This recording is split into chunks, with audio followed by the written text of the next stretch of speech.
Kia ora whānau. This is the piece that's been handed over to me. This is Hīnātore, which is the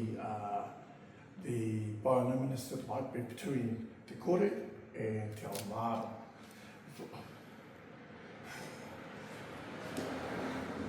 So knowing that this entity was here between part of the creation story, it was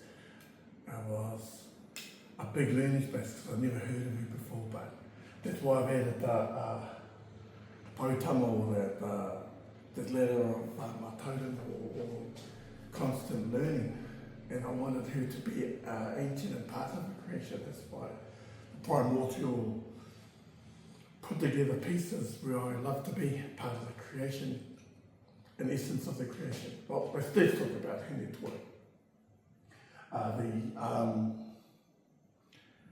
The korowai that I wrapped her in is not just the korowai kakahu, it's her essence, it's her being, it's who she is as an entity.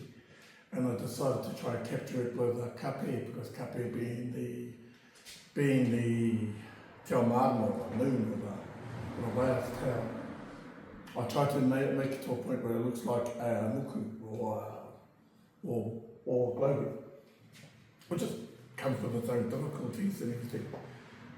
And only best way to show her essence was to have all the bioluminescent beings being part of this piece.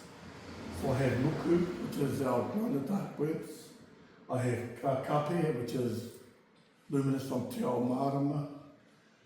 I have a part with the plankton where they can be bioluminescent, but I wanted to make it where the nuku, the plankton, as well as the stars had total assimilation as part of her being, or her entity as a being. I have te ao marama, because she's the entity between te pō and te ao marama.